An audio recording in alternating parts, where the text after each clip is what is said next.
What's going on, everyone? My name is Nicholas Merton here at DataDash, and today is July 13th of 2020. Well, folks, I hope y'all are having a fantastic day wherever you are, and in today's video, I mainly want to focus in on taking a broad macro view and focusing in on the long-term view of markets by analyzing the last 3 months of performance of the last quarter across a wide range of markets, from cryptocurrencies to equities to precious metals, etc. So we're going to be diving in through all this and more right after our quick sponsor. Our sponsor for today's episode is Bitpanda Pro. Bitpanda Pro is the secure European exchange for crypto to fiat markets. Bitpanda has been offering secure, straightforward, and easy access to the cryptocurrency market in Europe for over 5 years and wants to offer the same service to more experienced traders, users using trading bots, and other advanced clients like cryptocurrency businesses and institutional investors. With the steady addition of more and more crypto to fiat trading pairs, Bitpanda Pro has made itself a convenient, secure, and trustworthy exchange to onboard or cash out easily. Check out the link down below in the description to learn more. Alrighty, everyone. So to start off in analyzing the long-term view of global markets, I think the first thing we need to grasp is understanding the current reality or the fundamental narrative that we're living through right now. And the ironic portion of this is that we are clearly living in anything but a fundamental world right now. Fundamentals are out of the window. No one cares about actual profitability in companies. People are taking on excessive risk. And we need to assess that as a trader or an investor because it is going to impact the performance of our investments, no matter where you're positioned, right? This is a fundamental reality across the board. So if we understand this, right, we understand that right now, central banks are in a race to print as much money as possible in a world post-COVID-19. Interest rates are going down to zero, if not negative territory, and remaining in negative territory for a lot of different central banks. It's important for us to position ourselves properly. So let's go ahead and take a brief look across the board and analyzing what markets have performed the best. So above all, again, as we've seen throughout 2020 and a lot of 2019, cryptocurrencies are still the best performing market in this general era of central bank monetary policy. Right, we need to see here first off that Bitcoin here in the last 3 months, right, back here between April, May, and June, performed over 42% to the upside, recouping all of the losses from the previous quarter in January, and still holding towards a relative level that we've seen since all the way back in October of 2019. So again, we've been doing this kind of sideways consolidation after we had an excessive rally back here in April of 2019 going into June of 2019, which was one of the best performing quarters since back during the bull market in 2017. So again, sideways consolidation expected as we had one of the more kind of premature rallies we've seen off the bottom or off the general kind of support range here after an 80% correction in Bitcoin. And again, keeping in mind here about the general performance since we've set the bottom back here in October of 2018. Actually, to be more specific, it was actually December of 2018. The key thing to keep in mind here is that we have the expanding cycles. And so far, Bitcoin is doing about what it needs to do here. In fact, if you were to take a look at the kind of mid-range here, right, between the expected 16 quarters we're expecting here for the overall cycle, we're actually a little bit ahead of the curve here. So Bitcoin is doing fantastic here in this sense compared to the previous cycle where we were quite far away from the central point of this and we had more of a delayed rally. So again, I think things are going well here for Bitcoin. I do expect in the next 2 to 3 quarters that we're going to be well above 20,000. So again, this is talking about the summer that we're currently going through, the fall, and in this case, stepping into the winter and going into January. That's when I'm expecting we're going to be breaking above 20K. So in the meantime, there's also something else we have to watch about for cryptocurrency markets. Right? Bitcoin has been one of the best mainstream assets. If you were to just kind of take, Bitcoin as the top asset in the crypto space and compare it to gold, silver, stocks, it was the best performing asset in this quarter. But outside of that as well, we also have altcoins. And again, this is the broad measurement of altcoins, generally seeing a performance of nearly 45%. So altcoins were actually the best performing index here in this case, or kind of sector of any other asset class in the world, up nearly 45% here. And you could exclude a few things, maybe like oil or a few commodities that had an 80-90% reduction in valuation. You can see that altcoins have had 2 consecutive quarters here where they've performed well and continued moving higher. And we're looking like we're going to be setting in a 3rd quarter here. which is really going to be the first time we've seen this, right, since back here during the start of the cycle in 2016, right? The start of 3 consecutive upward quarters here for altcoins. So again, further confirmation here is we've seen the break on dominance. This is why I'm hitting home the point 24/7. I know it gets old sometimes, guys, but if you want to focus on, again, where to position yourselves for the next few months, you're not trying to day trade the market. You're not trying to focus on every hourly move. It's too stressful. You end up losing on overall opportunities, and you FOMO and FUD, and you get out of positions that actually would have inevitably probably paid out, right? And that's the key thing we want to do here. We don't want to get eaten up by commissions and fees. We don't want to be positioning ourselves improperly. We want to focus on the next 6 to 12 months, the next year or two. That's our general time frame. Altcoins looking like they're making a clear bottom here, setting up for higher returns. And it's already been proving that through the percentage returns that we've seen here in the last quarter. So this is why I'm mainly focusing in on altcoins. Outside of that as well, Bitcoin is definitely a key part of that position. And outside of that as well, we have to take a look at equities, right? Equities here are performing phenomenally right now. And the reason why is they're the main gateway for where liquidity flows from central banks, not just the Federal Reserve. As we talked about yesterday, when we take a look at this balance sheet, euros from the ECB can easily flow into U.S. equities. The same goes for Japanese yen from the Bank of Japan. The same goes for eventual liquidity from the People's Bank of China, right? There are ways where money can circulate. It finds a way to flow, just like communications do in the world, right? Money is a form of language, and it will position itself where it wants to be. And if we take a look here in regards to the NASDAQ, right, we can see that we had, again, this is more of the kind of, this is definitely going to be the more optimistic viewpoint on equities. But either way, it's a broad index within the equity space. And we can see that over the last quarter, we had an average monthly return of 10%, up to 30% for the quarter here for the last 3 months, starting back in April from the recovery. And now the NASDAQ is printing all-time highs. In fact, double of the all-time highs from the dot-com bubble back in January of 2000. So absolutely incredible stuff, guys, to see that we're beyond this. Now, a lot of people would say, now we're double the valuation of the dot-com bubble, our equity is going to be pulling back, right? This is too crazy. Tesla at basically $300 billion in market cap, Apple, Amazon, Microsoft, all these tech companies almost nearing a $2 trillion valuation for each of the companies. Is this sustainable? And the crazy thing is that yes, this is sustainable for the next few months and possibly the next year or two, guys. Because so long as there are excessive stock buybacks, these companies are doing fine as is in regards to corporate earnings.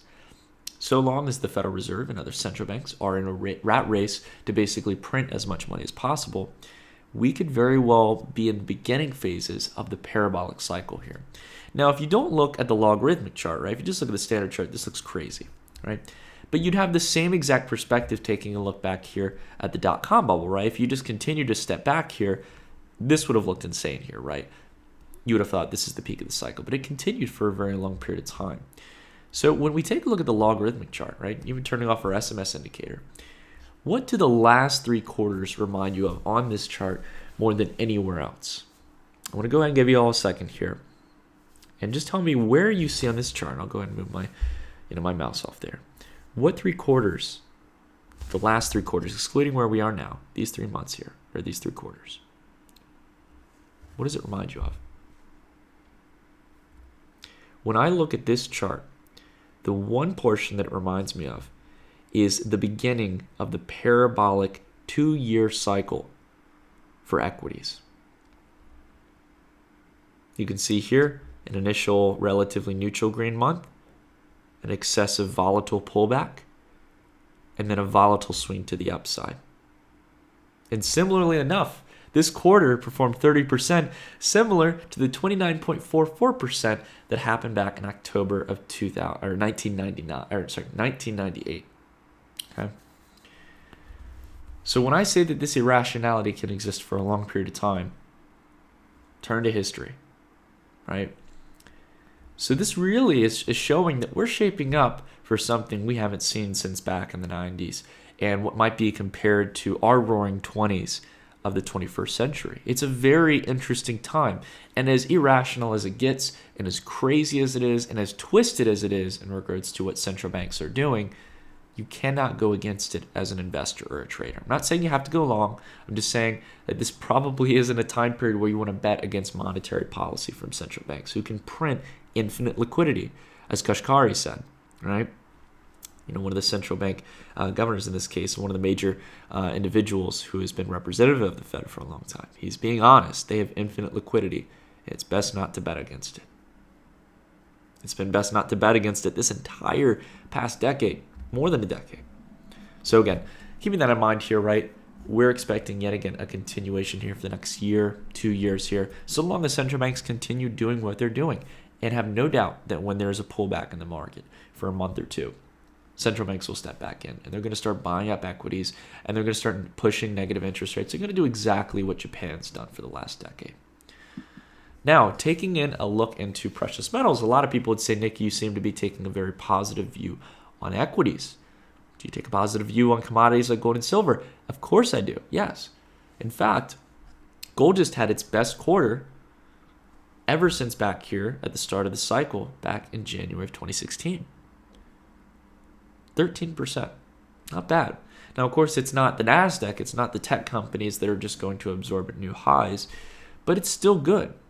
Gold did good here. And this is, again, during a time period where we started to see the gold-silver ratio favor silver, right? So gold is coming back up here. It's looking to set, if it closes up here, this will be the highest level we've seen gold close on a quarter here, right? So that's very nice to see, a substantial possible breakout. Gold has already broken out above its previous highs back here in 2011 and 2012 for the vast majority of currencies. It's just been a wait for the dollar here. But I would say that if I'm positioning myself in commodities, if I'm positioning myself and my capital in commodities, I'm going to do silver, because silver is practically performing over the last quarter up 30%, similar to what we saw on the NASDAQ. So taking a look here at the silver to the SPX ratio, this is one against the broader kind of range of equities here. You can see that silver is showing a very similar pattern to back here in the early 2000s, where for the next decade, it's going to start to outpace equities. This is what we look for. Watch the ratios. Now, if you take a look at the NASDAQ, right, just to be completely fair here, as we were taking a look at the NASDAQ earlier, let's go ahead and load it here, right? Not performing as well against tech stocks, right? We had a general set of higher lows here. Some people could say that, we're getting, for example, you could manipulate this and basically say, we're getting a descending wedge. And it might be the case, right? We might be building up for a descending wedge where silver might start outpacing tech companies, or tech companies have a sharp pullback in the short term and commodities start to take over. Could happen. But we're not seeing it yet. Okay. So again, in this case, I'm really focusing in on altcoins, kind of the high-risk tech or innovative sectors within equities. Silver is my next focus in that case. And then outside of that as well, focusing in on gold. Right? Again, taking a look at gold here, very similar. Breakout in the technical pattern. But again, has some time where it could be consolidating for a year or so. And I think that's what we're getting here. Comparative to equities, of course, where equities start to outpace the market. So we've went through pretty much all of these guys in a relatively short period of time, and really focused in again on why I talk about the things that I do. Right? Altcoins have been the best performing market right now, and this is the broad range of altcoins. Bear in mind, we've been applying the very simple analysis of focusing on decentralized finance, focusing on enterprise blockchain, and we have far outpaced this in the last quarter. I'd say easily that over the last 3 months, we've been able to see a 100% return on the broad range of altcoins that we've been discussing. If you've been in some of the key plays, right? I mean, if you've been trading at, Aave and a few of these other DeFi plays, or the Oracles, or, all kinds of different plays, look at the ones that are leading the market. Link, for example, BAT, one of our top plays we've talked about for a long time here. Lend, KNC, right?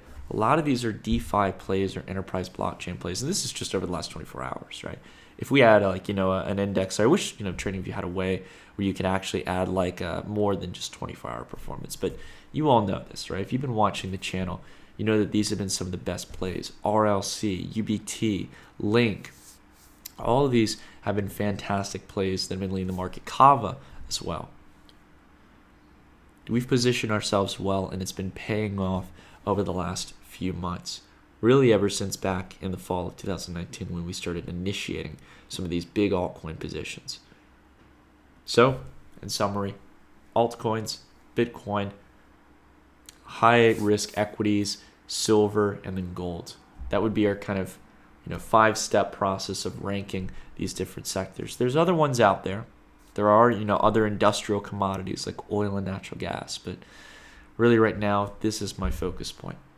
We'll look at making some positions possibly in those in the future, but these are the most accessible investments, and outside of that as well, some of the most interesting categories where you can position yourselves. Anyways, that's it for the video, everyone. I wanted to share with you all real quick. We are reaching up towards the window for the extended tax season here. So again, for those of you who are, again, looking to do your taxes, I highly recommend you check out our sponsor, TaxBit. Again, TaxBit is a phenomenal platform that allows you to aggregate all of your exchange platforms, whether it be for crypto trading or for interest income on your crypto deposits. And you're able to aggregate it all into one singular set of tax forms that you can shoot off to the IRS or other tax authorities to keep things extremely simple and make sure you pay all your proper taxes and don't have to deal with the craziness of going through all your forms, right? So anyways, that's it for the video, everyone. I hope you're all having a fantastic day wherever you are. If you like the video, drop a like, consider subscribing and hitting the bell icon. But until the next video, I'll see you all in the next one. Stay tuned.